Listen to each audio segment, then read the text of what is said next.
We're on the road with Created Equal. This week, we're going to college campuses in Florida.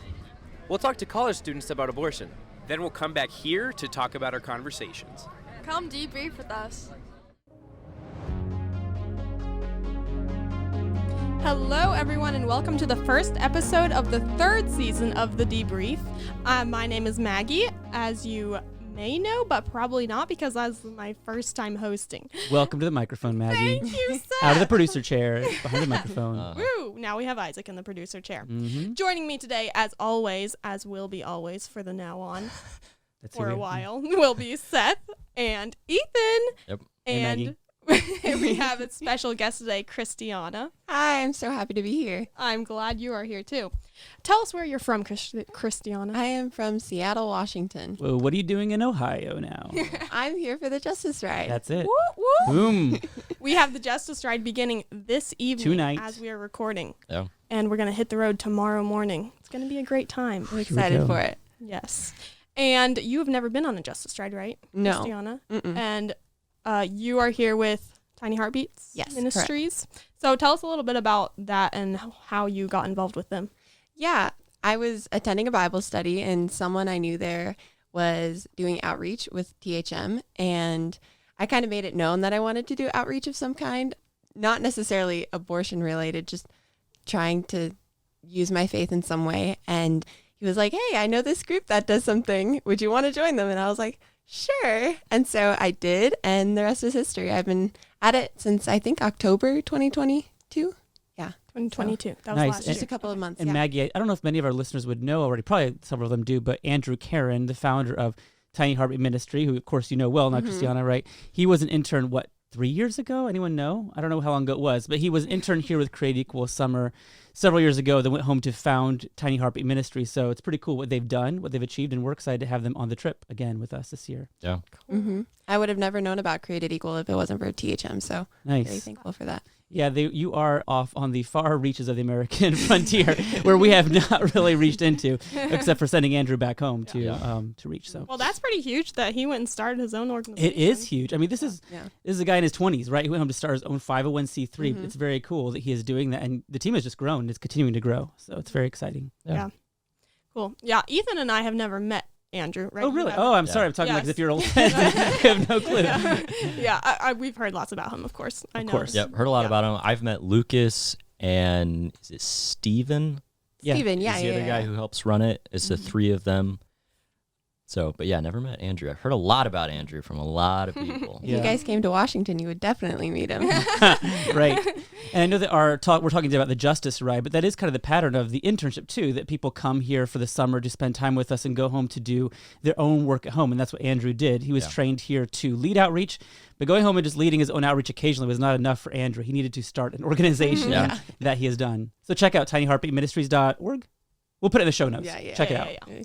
So are there any other, I know you said that you wanted to just start into outreach, not even necessarily abortion related. Yeah. Have you done anything similar before? No, I had never really been, I guess, like, I'd never done street evangelism in any way. Like, I told my friends about the gospel here and now, but it was never anything serious. It wasn't until I started doing outreach at the abortion clinic every week that I saw that this wasn't something that I wanted to do just once a week. It was something that I wanted to do more often. And so that kind of looked like sharing the gospel like all the time. I have family members who aren't Christian, so whenever I get the chance, I always want to make sure I'm just like, and Jesus died on the cross for your sins. And if you repent and believe, you can be saved. So it kind of bled over into other parts of my life, the importance of being active in your faith and not just letting it be something that only impacts you, but impacts the people around you. Well, that really gets to the heart of what we do, right? So we're trying to apply our faith to culture today. We are trying to rescue people who are being killed because we have this command from our God to rescue those being led away to slaughter. So, Cristiana, if I could ask you, why do you, I'm sure this is something you have reflected on somewhat, do you see a lack of Christian engagement applying faith to culture? And why do you think that is? That many people are, so you saw this need and you went out and filled it, right? And you did find other people around you doing that, which is great, Tiny Heartbeat Ministries. But do you see a lack of that in our culture? And why do you think why do you think many Christians are choosing not to engage the culture with their faith? I think there are two parts to that question. I think there are people like me who wanted to do it. They just didn't really know how to do it. And Yeah. I'm really blessed to have had someone that was kind of in the know about it and able to introduce me to everyone at Tiny Heartbeat. But I think there's also this kind of fear of man, I guess, that everyone kind of wants to go with the flow in our culture. No one really wants to stand out. They want to stand out in a way that's like socially acceptable. So you don't have a lot of people standing up for what's true, even if they truly and genuinely believe it, because they're just afraid of what people might react. And in Washington, we get probably the worst reactions, I would imagine, in the country. Oh, it's a friendly place, right? The pro-life view. Yeah, it's not exactly a place where you would want to be doing anti-abortion ministry, but you also, I think, being there kind of shows people just like who are just even just driving by that they're not alone in their thoughts if they think abortion is wrong, and if like some ragtag teenagers like could do it on the side of the street, then they could too. So. Yeah. That's powerful. I think you're exactly right about that, about the 2-part case. And that is, it's really cool that you had someone who could lead you, mentor you, show you how to do it, which is very exciting. And that's what the Justice Right is. So we're bringing these students from across the country. You came from the West Coast. We have people coming from Texas and Arizona, I think, pretty far. So all coming together for this purpose because we see a need to do this. But also, as you said, we want to find someone who's doing it well that we can follow after. So that's beautiful. And that's what you're doing now, right? You're going to be part of, even though you may be still being mentored by Andrew and Tiny Heartbeats and now by Created Equal, you're going to be sent out to do that on your own. And that's really exciting. Yeah, I can't wait for it. Yeah. Could you tell us, what do you expect from this week? I really enjoy looking at how other people sidewalk counsel. I think it's really interesting to see what people think is the most important thing to say. And you can kind of learn a lot in what they emphasize. And so in the outreach that we do back in Washington, we've kind of gotten to know everyone, and everyone has like their own little style of doing like sidewalk counseling. But we all tell each other like our like the things that people have told us that encouraged us, or things we think that would make people change their minds, you know, or get them to talk to us more. And so I'm really interested to see what Created Equal finds important to share with the women at abortion clinics, and just to learn from them. Yeah. How often do you go sidewalk counseling with THM? So we go once a week. I think they started doing it last May or last June, something like that. And they've been at it ever since. So I don't know if they've missed weeks here or there, but every single week we try and have people that are out there. Right now, because we can't be out there because it's Thursday right now, we actually have people from Tiny Heartbeats that are covering for us. So it's really cool that there's always going to be someone there. So yeah, good. What's your favorite outreach that you've done with THM? That is a good question. Or one that stands out in your brain? I think when we did a intensive with Love Life in Washington, we had like 40 people at the clinic. And that, like, normally we have like maybe 8 to 10 on a lucky day, but we had like 40 people there. And so there were like so many people just on the sidewalk with signs, and there were people on the other side of the street with signs. And there were just people who were listening to Maggie and Ethan, who were sidewalk counseling to some of the women there. And one of the first people that they talked to, and this group of like, I think it was like 10 people that were standing behind the sidewalk counselors, were hearing everything, all the conversations, and just listening in. And one of the first people that the sidewalk counselors talked to was an older guy who was walking down from the clinic with 2 kids, a daughter who looked about 7 and a son who looked about 9. And the man was very angry with us. He kept on saying how it was absolutely none of our business to be there. It's none of our business to tell these women what to do. It's none of our business to do anything. And one of the sidewalk counselors spoke up and said, it is our business because they're killing innocent children in there.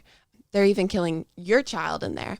And the man got very angry and very upset. And he was holding the hands of both of his children. And he just looked at the sidewalk counselor and said, I can kill my children if I want to. Oh, my. And that, I think, was a really eye-opening experience, not only for everyone who was there, but also the people who were listening in for the first time, had never been out sidewalk counseling. Yeah. And they were just hearing the response that people had. And it was really eye-opening, because I think oftentimes we think of like the average person, like Joe Schmo, like Miss Nancy, you know, just like good people, you know, they wouldn't do anything to harm anyone intentionally. And then you see how this average father, it could have been anyone you saw at a grocery store, had such an intense reaction that he literally said in front of his kids that he could kill them if he wanted to, and absolutely no remorse. And that, I think, was really eye-opening for everyone there, and was definitely eye-opening for me as well. I think you're right. I think that, so if you're on the front lines interacting with the culture a lot, you become familiar with that kind of response, which is still very shocking to the average person, the average pew sitter maybe who has not, for the reason you said before, maybe they are fearful of being disliked by the culture, or they just don't know how to start cultural engagement publicly. They haven't really interacted too much with people who are hardline abortion advocates. Not the average person thinks, yeah, it's okay to allow abortion, whatever, but someone who really believes the full philosophy, like this gentleman who thinks, you know what, it is my choice to kill my children if I want to, right? But that is a very common view, and it's very dangerous and very scary, and so very eye-opening. So I think that's very important that, as you mentioned, that people saw that. The question is, Cristiana, what do you do when someone says that kind of a thing? And maybe in that moment, there were so many of you, right, you couldn't really say much, but if you were to have a chance to sit down and talk with that guy one-on-one, what might you say to him if he were to say that again to you? I think it's okay for me to kill my born children even if I want to. What would you say to him? Or what do you think listeners, anyone in that conversation, what could we say to someone in a moment like that? I would ask if maybe it's okay if someone else did that to his child, right? Or if it's okay for him to do that to someone else's child. Because children are not property. They are not something that is just inanimate. They are human beings. Despite whatever the culture may say, they are human beings at the point of conception. And so I think maybe I would challenge him on that. I don't know. I think if I was in that situation, I would just let his words speak for himself, because I find that maybe gets people to question what they just said more than anything. I think immediately firing back with, oh, like, you just said that, you must be a horrible person and all this stuff. Well, I do think it's a little true. I think just letting his own words speak for themselves, because I think that'll make the biggest impact, and being like, oh, I just said that. Did I actually mean what I just said? This is season 2 for you now, so you've been around for a while. So what do you think about the interaction Cristiana had? Have you seen that kind of a response from people? I've never had someone say directly that they can kill their children if they want to. I've had people say things, though similar, that are very flippant and just show a disregard for children's well-being in general, but never something to that extent. It was really shocking for us too. Yeah, and so, but I think what you said, Cristiana, of just letting his own words speak for himself. Very often in conversation, it's easy for us to just want to fill silence. And after someone says something shocking or fires back, we always want to get our word in there and counter it. But oftentimes what's more helpful is just let that sit. Not that you don't respond to it at all, but just let there be silence and force that person to actually think about what they just said. Because oftentimes we say things, even as Christians, we say things we don't actually mean when we think about it, when we go back and like, I shouldn't have said that. When a little child tells their mom, oh, I hate you. And then later they realize, no, I actually don't hate my mom. I was just speaking out of anger in the heat of the moment. I think it's good to let people think about the words that they say and let there to be some silence there so they can really process, do I actually believe what I just said? Yeah, that's really good. I agree with you. Another question I have for you, Cristiana. So we're going the justice ride, right? Going to Florida, we have students flying from across the country to come together, this ragtag team, as you mentioned. We're going to be a ragtag team, especially after several days of sleeping on church floors and in campgrounds. Anyhow, but so we're going to college campuses to share the truth about abortion, right? And our listeners are very familiar, but still, it'd be good to summarize just in your own words for anyone listening who's like, yeah, I want to go to justice ride someday, or I want to go talk to people. I need someone to mentor me as you've been mentored. What is the basic, simple case of why abortion is wrong? This is season 1 of, it's episode 1, season 3, right? So it's a good time to remind ourselves, why is abortion wrong? In your own words, what is the case against abortion? Yeah, at THM, we always say that the intentional killing of a human being, of an innocent human being, is always wrong. Abortion always does that. Therefore, abortion is wrong.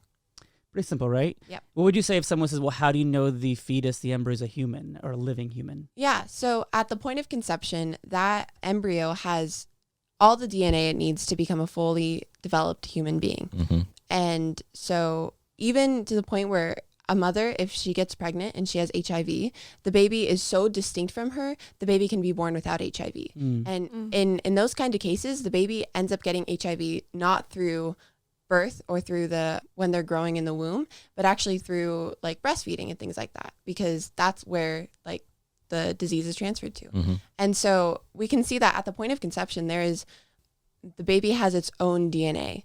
And even as the baby starts growing, we don't say the mother has 20 toes now or Yeah. 20 fingers. We say the mother has 10 toes and 10 fingers. And then the baby that happens to be located inside of her womb has also 10 toes and 10 fingers. Mm-hmm. Yeah, it's so weird when people walk up to the sign and point, as they will this week on the Justice Right, say, well, that's a woman's body. Like, really? Okay, that head? That's the mom's head there? Right. I don't think so. She still has her head. Her head was not ripped from her body. Yeah. The baby's head was ripped from her body. Yeah. A question for you, Cristiana, kind of changing topics. THM, like Created Equal, uses a lot of abortion victim imagery, showing the victims of abortion. When you started doing outreach with THM, were you familiar with imagery like that? Yes. I grew up watching a lot of Steven Crowder and Ben Shapiro Okay. and Apologia Studios. Yeah. And so they definitely showed abortion victim photography. And so I was familiar with the images. I don't remember the first time I saw them, but I knew what abortion looked like, and I knew what the aftermath of that looked like. Mm-hmm. What was it like the first time for you doing outreach, taking those images and actually standing by them and having conversations with people? What was the reaction you got? Well, when we're on the signs at the clinic, we don't actually have a lot of people who are like talking to us. Sometimes we'll have like a car drive by really slowly and yell things out the window. But I was kind of shocked about how much people felt the need to respond, both positively or negatively. Yeah. There were so many people that just drove by and didn't say anything. And I think that is the most hurtful thing, guess, when you're out there, is that people aren't even fazed by it. Right. I would much rather have someone yelling in my face about how I'm ignorant and I know nothing what I'm talking about than someone who's just walking by and very visibly does not care to talk and respond to the photographs whatsoever. Mm-hmm. Yeah. I would agree. Do you feel prepared for this coming week? Maybe. I feel confident in the Lord. And so I know that whatever happens, ultimately God's will, I'm praying that God's will be done. So I am not confident in my own abilities, but I mean, I trust that God knows what he's doing. Which part makes you nervous or uncomfortable? I think sleeping on the ground. God will sustain you through it. That's true. Yeah. If that's the worst thing that you're I know. I'm like, expecting, that's pretty good. yeah, I feel like I'm like, okay, well, at least I have experience, because I feel like in Washington, it'll definitely be like, it's definitely a lot worse, and I think it'll be in Florida. So I'm not very nervous for the outreaches. So Yeah. What about meeting this group of, we have dozens coming from across the country. Is that cool for you, exciting for you, kind of nervous? yeah, I'm really interested to talk with people who maybe like they've never done outreach before. Mm-hmm. So I think it'll be really cool to experience together some people's first time. Yeah. And just getting a chance to like, I remember my first time and I was so nervous. Yeah. And so I'm hopeful that I'll get a chance to kind of make friends and just, I don't know, give some information to people who are nervous maybe, and be like, you don't have to be nervous. Yeah. It'll be okay. You seem like a very outgoing person. So Oh, thank you. I think that'll probably come It helps when you naturally talk to you. strangers on the streets, right? That's a helpful Yeah. thing to have. Definitely. Yeah. Well, we're about coming to the end of this first episode of the third season Boom, there it is. of the Debrief. So thank you so much, Cristiana, for Thank you for joining us having me. today. Yes, it was wonderful to have you. And one note before I forget, listen to the end, because we're going to have a little short note from Lexi, our host for the first 2 seasons. But with that being said, thank you so much for debriefing with us.